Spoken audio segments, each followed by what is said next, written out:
ਫੈਸਲਾ ਲਿਆ ਸੀਗਾ ਕਿ ਇਹਨਾਂ ਦੇ ਵਿੱਚ ਪੜ੍ਹ ਨਹੀਂ ਸਕਦੇ ਬੱਚੇ ਜਾਂ ਜੋ ਵੀ ਹੈ ਇਹਨਾਂ ਨੂੰ ਬੰਦ ਕਰ ਦਿਓ। ਹੁਣ ਸੁਪਰੀਮ ਕੋਰਟ ਨੇ ਇਲਾਹਾਬਾਦ ਹਾਈ ਕੋਰਟ ਦੇ ਫੈਸਲੇ ਤੇ ਅੰਤਰਿਮ ਰੋਕ ਲਾਈ ਹੈ ਤੇ ਇਹਨਾਂ ਅਦਾਰਿਆਂ ਦੇ ਵਿੱਚ ਪੜ੍ਹਨ ਵਾਲੇ ਲੱਖਾਂ ਵਿਦਿਆਰਥੀਆਂ ਤੇ ਹਜ਼ਾਰਾਂ ਅਧਿਆਪਕਾਂ ਦੇ ਭਵਿੱਖ ਨੂੰ ਬਰਬਾਦੀ ਤੋਂ ਬਚਾਉਣ ਦਾ ਕਦਮ ਚੁੱਕਿਆ। ਹਾਈ ਕੋਰਟ ਨੇ ਲੰਘੀ 22 ਮਾਰਚ ਦੀ ਗੱਲ ਹੈ ਜਦੋਂ ਆਪਣੇ ਫੈਸਲੇ ਦੇ ਵਿੱਚ UP board of Madarsa education act 2004 ਨੂੰ ਧਰਮ ਨਿਰਪੱਖਤਾ ਦੇ ਅਸੂਲਾਂ ਅਤੇ ਬੁਨਿਆਦੀ ਅਧਿਕਾਰਾਂ ਦੀ ਉਲੰਘਣਾ ਕਰਾਰ ਦਿੰਦਿਆਂ ਇਸ ਐਕਟ ਨੂੰ ਗੈਰ ਸੰਵਿਧਾਨਕ ਕਰਾਰ ਦਿੱਤਾ ਸੀ। ਚੀਫ ਜਸਟਿਸ ਡੀ.ਵਾਈ ਚੰਦਰਚੂੜ ਦੀ ਅਗਵਾਈ ਵਾਲੇ 3 ਜੱਜਾਂ ਦੇ ਬੈਂਚ ਨੇ ਹਾਈ ਕੋਰਟ ਦੇ ਫੈਸਲੇ ਦੇ ਖਿਲਾਫ 5 ਅਪੀਲਾਂ ਤੇ ਸੁਣਵਾਈ ਕਰਦਿਆਂ ਅਹਿਮ ਪੱਖਾਂ ਦੀ ਨਿਸ਼ਾਨਦੇਹੀ ਕੀਤੀ ਹੈ। ਸੁਪਰੀਮ ਕੋਰਟ ਨੇ ਕਿਹਾ ਹੈ ਕਿ ਹਾਈ ਕੋਰਟ ਦੀ ਇਹ ਲੱਭਤ ਸਹੀ ਨਹੀਂ ਹੈ ਕਿ ਮਦਰਸਾ ਬੋਰਡ ਦੀ ਸਥਾਪਨਾ ਦੇ ਨਾਲ ਧਰਮ ਨਿਰਪੱਖਤਾ ਦੇ ਅਸੂਲਾਂ ਦੀ ਉਲੰਘਣਾ ਹੁੰਦੀ ਹੈ। ਅਦਾਲਤ ਨੇ ਇਹ ਵੀ ਕਿਹਾ ਕਿ ਹਾਈ ਕੋਰਟ ਦੇ ਫੈਸਲੇ ਦੇ ਨਾਲ ਕਰੀਬ 17 ਲੱਖ ਵਿਦਿਆਰਥੀਆਂ ਤੇ 10,000 ਅਧਿਆਪਕਾਂ ਦਾ ਭਵਿੱਖ ਪ੍ਰਭਾਵਿਤ ਹੋ ਸਕਦਾ ਸੀ, ਜਿਸ ਕਰਕੇ ਇਹਨਾਂ ਵਿਦਿਆਰਥੀਆਂ ਨੂੰ ਹੋਰਨਾਂ ਸਕੂਲਾਂ ਦੇ ਵਿੱਚ ਤਬਦੀਲ ਕਰਨ ਦੀ ਕੋਈ ਲੋੜ ਨਹੀਂ ਹੈ। ਸੁਪਰੀਮ ਕੋਰਟ ਨੇ ਇਸ ਮਾਮਲੇ ਤੇ ਮੌਕੇ ਸਿਰ ਦਖਲ ਦਿੱਤਾ ਤੇ ਇਹਨੂੰ ਦਰੁਸਤ ਕੀਤਾ। ਦਰਅਸਲ ਉੱਤਰ ਪ੍ਰਦੇਸ਼ ਦੇ ਵਿੱਚ ਮਦਰਸਿਆਂ ਨੂੰ ਲੈ ਕੇ ਕਾਫੀ ਅਰਸੇ ਤੋਂ ਭਰਮ ਅਤੇ ਸੰਦੇਹ ਦਾ ਮਾਹੌਲ ਪੈਦਾ ਕੀਤਾ ਜਾ ਰਿਹਾ ਹੈ। ਕਿਸੇ ਵੀ ਅਦਾਰੇ ਦੇ ਕੰਮਕਾਜ ਦੇ ਵਿੱਚ ਕਮੀਆਂ ਪੇਸ਼ੀਆਂ ਹੋ ਸਕਦੀਆਂ ਨੇ, ਪਰ ਇਸ ਦਾ ਇਹ ਮਤਲਬ ਨਹੀਂ ਹੈ ਕਿ ਉਹਨਾਂ ਦੇ ਪੈਰਾਂ ਹੇਠੋਂ ਯਕਦਮ ਜ਼ਮੀਨ ਖਿੱਚ ਲਈ ਜਾਵੇ। ਇਵੇਂ ਉਹਨਾਂ ਦੇ ਨਾਲ ਜੁੜੇ ਲੱਖਾਂ ਵਿਦਿਆਰਥੀਆਂ ਅਤੇ ਅਧਿਆਪਕਾਂ ਦੇ ਮਨਾਂ ਦੇ ਵਿੱਚ ਬੇਯਕੀਨੀ ਭਰੀ ਜਾਊਗੀ। ਸੁਪਰੀਮ ਕੋਰਟ ਨੇ ਇਹ ਵੀ ਗੱਲ ਕਹੀ ਹੈ ਕਿ ਇਸ ਐਕਟ ਦਾ ਮੰਤਵ ਅਤੇ ਸੁਭਾਅ ਰੈਗੂਲੇਟਰੀ ਹੈ। ਅਦਾਲਤ ਨੇ ਕਿਹਾ ਹੈ ਕਿ ਜੇਕਰ ਮਦਰਸਿਆਂ ਦੇ ਵਿੱਚ ਪੜ੍ਹਨ ਵਾਲੇ ਵਿਦਿਆਰਥੀਆਂ ਦੇ ਲਈ ਮਿਆਰੀ ਸਿੱਖਿਆ ਯਕੀਨੀ ਬਣਾਉਣ ਦਾ ਹੀ ਸਰੋਕਾਰ ਸੀ, ਤਾਂ ਇਸ ਦਾ ਹੱਲ ਮਦਰਸਾ ਐਕਟ ਨੂੰ ਰੱਦ ਕਰਨ ਦੇ ਵਿੱਚ ਨਹੀਂ, ਸਗੋਂ ਢੁਕਵੇਂ ਨਿਰਦੇਸ਼ ਦੇ ਕੇ ਇਹ ਯਕੀਨੀ ਬਣਾਉਣ ਦੇ ਵਿੱਚ ਪਿਆ ਸੀ ਕਿ ਵਿਦਿਆਰਥੀਆਂ ਨੂੰ ਮਿਆਰੀ ਸਿੱਖਿਆ ਤੋਂ ਵਾਂਝੇ ਨਾ ਰਹਿਣ ਦਿੱਤਾ ਜਾਵੇ। ਇਸ ਕੇਸ ਦੀ ਜਦੋਂ ਸੁਣਵਾਈ ਹੋਈ ਸੀ ਤਾਂ ਚੀਫ ਜਸਟਿਸ ਡੀ.ਵਾਈ ਚੰਦਰਚੂੜ ਨੇ ਇਹ ਸਵਾਲ ਵੀ ਉਠਾਇਆ ਕਿ ਰਾਜ ਸਰਕਾਰ ਆਪਣੇ ਕਾਨੂੰਨ ਤੇ ਪਹਿਰਾ ਕਿਉਂ ਨਹੀਂ ਦੇ ਰਹੀ। ਤੁਸੀਂ ਅਕਸਰ ਹੀ ਖਬਰਾਂ ਦੇ ਵਿੱਚ ਸੁਣਦੇ ਹੋ, ਇੱਕ ਨਾਂ ਬਹੁਤ ਜ਼ਿਆਦਾ ਆ ਰਿਹਾ ਪਿਛਲੇ 3-4 ਮਹੀਨਿਆਂ ਤੋਂ, ਚੀਫ ਜਸਟਿਸ ਡੀ.ਵਾਈ ਚੰਦਰਚੂੜ। ਡੀ.ਵਾਈ ਚੰਦਰਚੂੜ ਉਹ ਇਨਸਾਨ ਨੇ, ਉਹ ਸ਼ਖਸ ਨੇ ਜਿਨ੍ਹਾਂ ਬਾਰੇ ਜਦੋਂ ਇਹ ਚਲੇ ਗਏ ਜੁਡੀਸ਼ੀਅਰੀ ਦੇ ਵਿੱਚੋਂ ਤਾਂ ਇਹਨਾਂ ਨੂੰ ਸੁਨਹਿਰੇ ਦੌਰ ਦੇ ਵਿੱਚ ਯਾਦ ਕੀਤਾ ਜਾਊਗਾ। ਇਹਨਾਂ ਨੂੰ ਚੰਗੇ ਰੂਪ ਦੇ ਵਿੱਚ, ਚੰਗੇ ਐਂਗਲ ਤੋਂ ਯਾਦ ਕੀਤਾ ਜਾਊਗਾ, ਕਿਉਂਕਿ ਚਾਹੇ ਉਹ ਚੰਡੀਗੜ੍ਹ ਮੇਅਰ ਦਾ ਮਸਲਾ ਹੋਵੇ, ਬੀਜੇਪੀ ਦੀ ਆਪੋ-ਤਾਪੀ, ਤਾਂ ਇਹਨਾਂ ਦੇ ਬੈਂਚ ਨੇ ਕਿਹਾ ਕਿ ਤੁਸੀਂ ਲੋਕਤੰਤਰ ਦਾ ਕਤਲ ਕਰ ਰਹੇ ਹੋ। ਚੋਣ ਬੌਂਡ ਜਿਹਦੇ ਬਾਬਤ ਆਪਾਂ ਰਿਪੋਰਟਾਂ ਪਾਈਆਂ, ਜਿਹਦੇ ਬਾਬਤ ਆਪਾਂ ਤੁਹਾਨੂੰ ਦੱਸਿਆ, ਕੱਲੀ ਚੀਜ਼ ਦੱਸੀ ਚੋਣ ਬੌਂਡ ਦੇ ਮਾਮਲੇ ਦੇ ਵਿੱਚ। ਬੇਸ਼ੱਕ ਦੀਪਕ ਸ਼ਰਮਾ ਚਨਾਰਥਲ ਜੀ ਨੇ ਵੀ ਖਬਰਾਂ ਕੀਤੀਆਂ, ਮਿੰਟੂ ਗੁਰਸਰੀਆ ਜੀ ਨੇ ਵੀ ਕੀਤੀਆਂ, ਇੰਡੀਆ ਤੋਂ ਮਨਦੀਪ ਪੂਨੀਆ ਜੀ ਨੇ ਵੀ ਕੀਤੀਆਂ, ਪਰ ਫਿਰ ਵੀ ਆਪਾਂ ਰਿਪੋਰਟਾਂ ਦੇ ਵਿੱਚ ਉਹਨਾਂ ਫਾਰਮਾਸਿਊਟੀਕਲ ਕੰਪਨੀਆਂ ਦੇ ਨਾਂ ਕੱਢ ਕੇ ਲਿਆਂਦੇ, ਬਾਏ ਡੇਟ ਵਾਈਜ਼, ਤਰੀਕ ਦੇ ਮੁਤਾਬਕ ਤੁਹਾਨੂੰ ਦੱਸਿਆ ਕਿ ਇੰਨੀ ਤਰੀਕ ਨੂੰ ਛਾਪਾ ਪਿਆ, ਉਸ ਤੋਂ ਬਾਅਦ ਇਹ ਕੰਪਨੀ ਇੰਨੀ ਤਰੀਕ ਨੂੰ ਬੌਂਡ ਖਰੀਦਦੀ ਆ। ਉਹ ਬੌਂਡ ਬਾਅਦ ਦੇ ਵਿੱਚ ਜਦੋਂ ਪਤਾ ਲੱਗਿਆ ਕਿ ਕਿਹਨੇ ਕੈਸ਼ ਕਰਾਇਆ, ਤੇ ਉਹਦੇ ਵਿੱਚ ਭਾਜਪਾ ਦਾ ਨਾਂ ਪਹਿਲੇ ਨੰਬਰ ਤੇ ਸੀਗਾ। ਆਪਾਂ ਕਿੰਨੀਆਂ ਕੰਪਨੀਆਂ ਦੇ ਨਾਮ ਜਿਹੜੇ ਤੁਹਾਨੂੰ ਰਿਪੋਰਟਾਂ ਦੇ ਵਿੱਚ ਦੱਸਿਆ। ਸੋ ਇੱਥੋਂ ਕੋਈ ਹੁਣ ਲੁਕਾ ਛਿਪਾ ਤਾਂ ਨਹੀਂ ਸੀ, ਇਸੇ ਕਰਕੇ ਆਪਾਂ ਕਿਹਾ ਸੀਗਾ ਕਿ ਇਹ ਲੀਗਲ ਐਕਸਟੋਰਸ਼ਨ ਹੈ। ਇੱਕ ਤਾਂ ਜਿਹੜਾ ਗੈਂਗਸਟਰ ਫੋਨ ਕਰਕੇ ਮੰਗਦਾ ਉਹ ਤਾਂ ਇਲੀਗਲ ਕਹਿ ਦਿੰਦੇ ਆਪਾਂ, ਪਰ ਇਹ ਲੀਗਲ ਹੈ ਕਿ ਤੁਸੀਂ ਜਾਂ ਤਾਂ ਚੰਦਾ ਦਿਓ ਤੇ ਜਾਂ ਫਿਰ ਚੰਦਾ ਤੇ ਧੰਦਾ, ਹਨਾ, ਦੋਨੇ ਇਕੱਠੀਆਂ ਚੀਜ਼ਾਂ। ਉਸ ਮਾਮਲੇ ਦੇ ਵਿੱਚ ਵੀ ਇਹ ਜਸਟਿਸ ਸਾਹਿਬ ਸੀਗੇ, ਡੀ.ਵਾਈ ਚੰਦਰਚੂੜ। ਸੋ ਪਿੱਛੇ ਵੀ ਇਹਨਾਂ ਨੇ ਮੋਦੀ ਸਰਕਾਰ ਨੂੰ ਕਾਫੀ ਵਾਰ ਇਹਨਾਂ ਨੇ ਖੜਕੈਂਤੀ ਕੀਤੀ ਹੈ। ਹੁਣ ਜੇ ਆਪਾਂ ਦੇਸ਼ ਦੇ ਸੰਵਿਧਾਨ ਤੇ ਚੱਲੀਏ, ਸੰਵਿਧਾਨ ਕੀ ਹੈ? ਕੰਸਟੀਟਿਊਸ਼ਨ ਹੈ।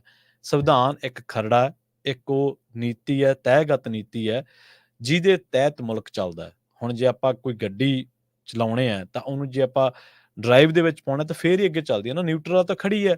ਜੇ ਆਪਾਂ ਰਿਵਰਸ ਗੇਅਰ ਕਰਦੇ ਹਾਂ ਤਾਂ ਉਹ ਪਿੱਛੇ ਨੂੰ ਹੋ ਜਾਂਦੀ ਹੈ। ਤੇ ਇਹ ਸੰਵਿਧਾਨ ਹੈ।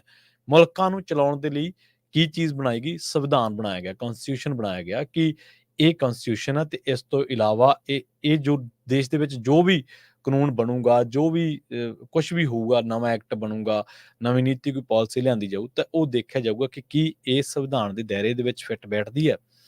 ਹੁਣ ਤੁਹਾਨੂੰ ਮੈਂ 2 ਮਿਸਾਲਾਂ ਦਿੰਦਾ ਇੱਥੇ।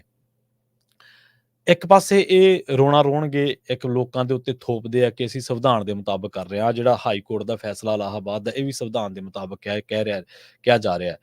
ਇੱਕ ਪਾਸੇ ਖੇਤੀ ਰਾਜਾਂ ਦਾ ਵਿਸ਼ਾ ਹੈ, ਪਰ ਉਹਦੇ 'ਚ ਕਾਨੂੰਨ ਕੌਣ ਬਣਾ ਰਿਹਾ? ਉਹਦੇ 'ਚ ਕਾਨੂੰਨ ਬਣਾ ਰਿਹਾ ਮੋਦੀ ਸਰਕਾਰ। ਕਿ ਉਹ ਸੰਵਿਧਾਨ ਦੇ ਮੁਤਾਬਕ ਹੈ? ਨਹੀਂ, ਉਹ ਗੈਰ ਸੰਵਿਧਾਨਕ ਹੈ। ਪਾਣੀ ਰਾਜਾਂ ਦਾ ਵਿਸ਼ਾ ਹੈ।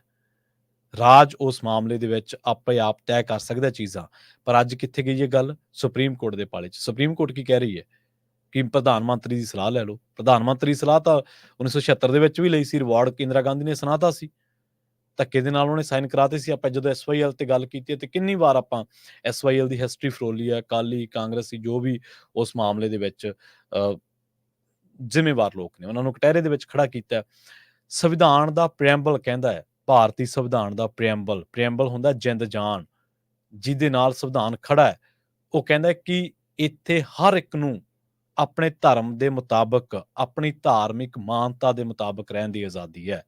ਜਦੋਂ 1947 ਦੇ ਵਿੱਚ ਸੰਵਿਧਾਨ ਘਾੜੀ ਜਿਹੜੀ ਬਹਿਸ ਹੋ ਰਹੀ ਸੀ, ਸੰਵਿਧਾਨ ਦੀਆਂ ਜਿਹੜੀਆਂ ਬੈਠਕਾਂ ਹੋ ਰਹੀਆਂ ਸੀ ਸੰਵਿਧਾਨ ਘੜਨ ਵੇਲੇ 1947 ਤੋਂ 50 ਤੱਕ, ਉਦੋਂ ਤੁਸੀਂ ਉਹ ਬਹਿਸਾਂ ਨੂੰ ਪੜ੍ਹੋ, ਉਹਨਾਂ ਬਹਿਸਾਂ ਨੂੰ ਜਾ ਕੇ ਕਦੇ ਗੂਗਲ ਕਰਕੇ ਦੇਖੋ। ਇੱਕ ਚੀਜ਼ ਦੇ ਉੱਤੇ ਘੰਟਿਆਂ ਬੱਧੀ ਚਰਚਾ ਹੋਈ ਹੈ, ਘੰਟਿਆਂ ਬੱਧੀ, ਕਿ ਕਿਤੇ ਇਹਦੇ ਨਾਲ ਜੇ ਕੱਲ ਨੂੰ ਬਹੁ ਗਿਣਤੀ ਕੋਈ ਆ ਗਈ, ਕੋਈ ਕੌਮ ਆ ਗਈ, ਤਾਂ ਉਹ ਕਿਤੇ ਘੱਟ ਗਿਣਤੀਆਂ ਨੂੰ ਦਰੜ ਤਾਂ ਨਹੀਂ ਦੇਊਗੀ, ਉਹ ਕਿਤੇ ਘੱਟ ਗਿਣਤੀਆਂ ਨੂੰ ਖਾਤਮੇ ਵੱਲ ਤਾਂ ਨਹੀਂ ਕਰ ਦਊਗੀ। ਕਿਤੇ ਇੱਕ ਵਿਅਕਤੀ ਵਿਸ਼ੇਸ਼ ਜਿਹੜਾ ਕਿਸੇ ਅਹੁਦੇ ਤੇ ਬੈਠਾ ਹੈ, ਜਿਹੜਾ ਕਿਸੇ ਖਾਸ ਉਸ ਥਾਂ ਤੇ ਹੈ ਜਿੱਥੋਂ ਇਨਫਲੂਐਂਸ ਹੋ ਸਕਦਾ ਹੈ, ਕਿਤੇ ਉਹ ਅਦਾਲਤਾਂ ਨੂੰ ਆਪਣੇ ਮੁਤਾਬਕ ਤਾਂ ਨਹੀਂ ਚਲਾਉਣ ਲੱਗ ਪਊਗਾ।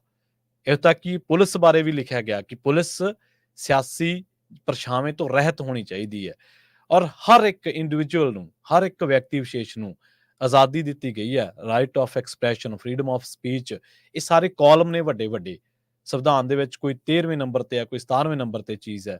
ਜਦੋਂ ਆਪਾਂ ਪੜ੍ਹਦੇ ਹਾਂ ਤਾਂ ਆਪਾਂ ਨੂੰ ਪਤਾ ਲੱਗਦਾ।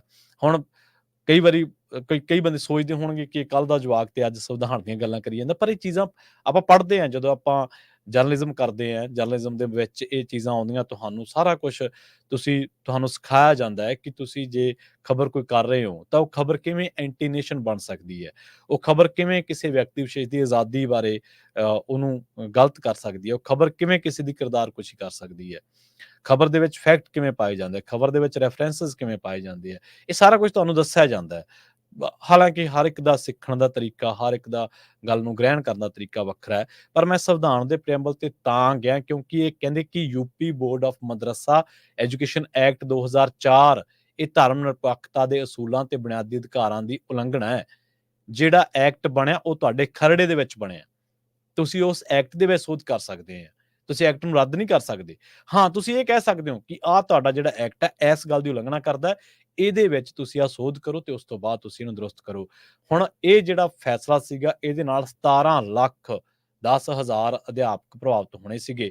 ਇਹ ਤਾਂ 17 ਲੱਖ ਆ ਨਾ, 10,000 ਅਧਿਆਪਕ ਹੈ। ਮੈਂ ਕਹਿਣਾ ਕਿ ਇੱਕ ਅਧਿਆਪਕ ਹੋਵੇ ਤੇ ਭਾਵੇਂ ਇੱਕ ਹੀ ਸਟੂਡੈਂਟ ਹੋਵੇ, ਉਹਦਾ ਭਵਿੱਖ ਵੀ ਪ੍ਰਭਾਵਿਤ ਨਹੀਂ ਹੋਣਾ ਚਾਹੀਦਾ। ਇਹ ਤਾਂ ਚਲੋ ਗਿਣਤੀ ਬਹੁਤ ਵੱਡੀ ਹੈ।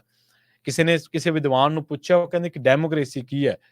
ਉਹ ਕਹਿੰਦੇ ਡੈਮੋਕ੍ਰੇਸੀ ਉਹ ਹੈ ਜਦੋਂ ਇੱਕ ਵੀ ਬੰਦਾ, ਇੱਕ ਵੀ ਇਨਸਾਨ, ਸ਼ਖਸ ਘੱਟ ਗਿਣਤੀ ਦਾ ਰਹਿ ਜਾਵੇ ਕਿਸੇ ਥਾਂ ਦੇ ਉੱਤੇ, ਕਿਸੇ ਖਿੱਤੇ ਦੇ ਉੱਤੇ, ਪਰ ਉਹਨੂੰ ਲੱਗੇ ਨਾ ਕਿ ਮੈਂ ਘੱਟ ਗਿਣਤੀ ਹਾਂ, ਉਹਨੂੰ ਲੱਗੇ ਨਾ ਕਿ ਮੈਂ ਉਸ ਫਿਰਕੇ ਦੇ ਵਿੱਚੋਂ ਜਿਹਦੇ ਚੋਂ ਮੈਂ ਹੀ ਬਚਿਆ ਇਕੱਲਾ। ਇਹ ਡੈਮੋਕ੍ਰੇਸੀ ਹੈ। ਇਹ ਅਸਲ ਦੇ ਵਿੱਚ ਉਹ ਰਾਸ਼ਟਰ ਹੈ, ਉਹ ਨੇਸ਼ਨ ਹੈ ਜਿਹੜਾ ਤੁਹਾਨੂੰ ਇਸ ਗੱਲ ਦਾ ਮਾਣ ਮਹਿਸੂਸ ਕਰਾਉਂਦਾ ਕਿ ਤੁਸੀਂ ਬੇਸ਼ੱਕ ਕਿਤੋਂ ਵੀ ਹੋ, ਕਿਸੇ ਵੀ ਨਸਲ ਦੇ ਹੋ, ਕਿਸੇ ਵੀ ਰੰਗ ਦੇ ਹੋ, ਕਿਸੇ ਵੀ ਜ਼ਾਤ ਦੇ ਹੋ, ਤੁਹਾਡਾ ਇੱਥੇ ਹੱਕ ਦਰੜਿਆ ਨਹੀਂ ਜਾਊਗਾ, ਤੁਹਾਨੂੰ ਇੱਥੋਂ ਕੱਢਿਆ ਨਹੀਂ ਜਾਊਗਾ, ਤੁਹਾਨੂੰ ਗਾਲਾਂ ਨਹੀਂ ਕੱਢੀਆਂ ਜਾਣਗੀਆਂ, ਤੁਹਾਡੇ ਘਰਾਂ ਦੇ ਉੱਤੇ ਛਾਪੇ ਮਾਰ ਕੇ ਤੁਹਾਡੇ ਮੁੰਡੇ ਨਹੀਂ ਚੱਕੇ ਜਾਣਗੇ। ਸੋ ਇਹ ਚੀਜ਼ ਹੁੰਦੀ ਹੈ, ਇਹ ਚੀਜ਼ਾਂ ਨੇਸ਼ਨ ਨੂੰ ਬਣਾਉਂਦੀਆਂ ਨੇ। ਪਰ ਹੁਣ ਸੁਪਰੀਮ ਕੋਰਟ ਨੇ, ਜਿਵੇਂ ਆਪਾਂ ਜਸਟਿਸ DY ਚੰਦਰਚੂੜ ਦਾ ਹਵਾਲਾ ਦਿੱਤਾ, ਉਹਨਾਂ ਨੇ ਇਹ ਜਿਹੜਾ ਇਲਾਹਾਬਾਦ ਹਾਈ ਕੋਰਟ ਦਾ ਫੈਸਲਾ ਸੀ, ਉਹਨੇ ਇਹਨੂੰ ਰੱਦ ਕੀਤਾ ਤੇ ਉਹ ਕਹਿੰਦੇ ਕਿ ਤੁਸੀਂ ਇਹਨੂੰ ਰੱਦ ਨਾ ਕਰੋ, ਢੁਕਵੇਂ ਨਿਰਦੇਸ਼ ਦੇ ਕੇ ਇਹ ਯਕੀਨੀ ਬਣਾਓ ਕਿ ਇਹਦੇ ਵਿੱਚ ਗਲਤ ਕੀ ਹੈ, ਤਾਂ ਜੋ ਵਿਦਿਆਰਥੀਆਂ ਨੂੰ ਮਿਆਰੀ ਸਿੱਖਿਆ ਤੋਂ ਵਾਂਝੇ ਨਾ ਰਹਿਣ ਦਿੱਤਾ ਜਾਵੇ। ਤੇ ਦੂਜਾ, ਉਹਨਾਂ ਨੇ ਇਹ ਵੀ ਗੱਲ ਕਹੀ ਹੈ ਕਿ ਰਾਜ ਸਰਕਾਰ ਆਪਣੇ ਕਾਨੂੰਨ ਤੇ ਪਹਿਰਾ ਕਿਉਂ ਨਹੀਂ ਦੇ ਰਹੀ। ਉੱਤਰ ਪ੍ਰਦੇਸ਼ ਸਰਕਾਰ ਦੇ ਵਕੀਲ ਨੇ ਹਾਈ ਕੋਰਟ ਦੇ ਫੈਸਲੇ ਦਾ ਬਚਾਅ ਕਰਦਿਆਂ ਇਹ ਗੱਲ ਕਹੀ ਸੀ ਕਿ ਰਾਜ ਸਰਕਾਰ ਮਦਰਸਿਆਂ ਨੂੰ ਚੱਲਣ ਦੇਵੇਗੀ, ਪਰ ਇਹਨਾਂ ਲਈ ਕੋਈ ਖਰਚਾ ਚੱਲਣ ਦੇ ਲਈ ਤਿਆਰ ਨਹੀਂ ਹੈ। ਕੇਂਦਰ ਤਰਫੋਂ ਜਿਹੜੇ ਪੇਸ਼ ਹੋਏ ਸੀ ਅਟਾਰਨੀ ਜਨਰਲ, ਉਹਨਾਂ ਨੇ ਵੀ ਹਾਈ ਕੋਰਟ ਦੇ ਫੈਸਲੇ ਦਾ ਬਚਾਅ ਕਰਨ ਦੀ ਕੋਸ਼ਿਸ਼ ਕੀਤੀ ਸੀ। ਦੇਸ਼ ਦੇ ਅੰਦਰ ਧਾਰਮਿਕ ਸਿੱਖਿਆ ਦਾ ਇਤਿਹਾਸ ਬਹੁਤ ਪੁਰਾਣਾ, ਇਸ ਦਾ ਦਾਇਰਾ ਵੀ ਬਹੁਤ ਵਸੀਹ ਹੈ। ਅਜਿਹੇ ਸੰਵੇਦਨਸ਼ੀਲ ਸਵਾਲਾਂ ਨੂੰ ਮੁਖਾਤਿਬ ਹੋਣ ਦੇ ਲਈ ਸਰਕਾਰਾਂ ਅਤੇ ਹੋਰਨਾਂ ਸੰਬੰਧਿਤ ਧਿਰਾਂ ਨੂੰ ਬਹੁਤ ਸਾਫ਼ਗੋਈ ਤੇ ਬਰਾਬਰੀ ਦੇ ਪੈਮਾਨੇ ਬਣਾਉਣ ਤੇ ਅਪਣਾਉਣ ਦੀ ਲੋੜ ਹੈ। ਕੱਲ ਨੂੰ ਕੋਈ ਹੋਰ ਕਿਸੇ ਘੱਟ ਗਿਣਤੀ ਨੂੰ ਅਸੀਂ ਕਹਿਣਾਗੇ ਕਿ ਤੁਹਾਡੀ ਆਹ ਸਿੱਖਿਆ, ਤੁਹਾਡਾ ਬਾਣਾ, ਤੁਹਾਡੀ ਆਹ ਜਿਹੜੀਆਂ ਤੁਸੀਂ ਖੇਡਾਂ ਕਰਦੇ ਹੋ, ਇਹ ਗਲਤ ਹੈ। ਸੋ ਇਹ ਇੱਥੋਂ ਹੀ ਸ਼ੁਰੂਆਤਾਂ ਹੁੰਦੀਆਂ ਨੇ। ਪ੍ਰੋਗਰਾਮ ਖਬਰ ਤੇ ਨਜ਼ਰ ਨੂੰ ਆਪਾਂ ਇੱਥੇ ਹੀ ਸਮਾਪਤ ਕਰਾਂਗੇ। ਪੰਜਾਬੀ ਰੇਡੀਓ USA ਦੀ ਅਗਲੀ ਪੇਸ਼ਕਸ਼ ਪ੍ਰੋਗਰਾਮ ਅਪਡੇਟ ਅਮਰੀਕਾ ਪ੍ਰੋਗਰਾਮ ਦੇ ਵਿੱਚ ਅਮਰੀਕਾ ਭਰ ਦੇ ਨਾਲ ਵਿਸ਼ਵ ਭਰ ਦੇ ਵਿੱਚ ਵਾਪਰੀਆਂ ਅਹਿਮ ਘਟਨਾਵਾਂ ਬਾਰੇ ਤੁਹਾਨੂੰ ਦੇਵਾਂਗੇ ਖਾਸ ਜਾਣਕਾਰੀਆਂ। ਇਹਦੇ ਨਾਲ ਪੰਜਾਬੀ ਰੇਡੀਓ USA ਦਾ 1170 AM ਸਟੇਸ਼ਨ ਕੈਲੀਫੋਰਨੀਆ ਦਾ ਸਭ ਤੋਂ ਵੱਡਾ 50,000 ਵਾਟ ਦਾ ਸਟੇਸ਼ਨ ਜਿਹੜਾ ਜਿਓਗ੍ਰਾਫਿਕਲੀ ਬਹੁਤ ਵੱਡੇ ਏਰੀਆ ਨੂੰ ਕਵਰ ਕਰਦਾ ਹੈ। ਉਹ ਤੁਸੀਂ ਕਿੱਥੇ-ਕਿੱਥੇ ਸੁਣਦੇ ਹੋ।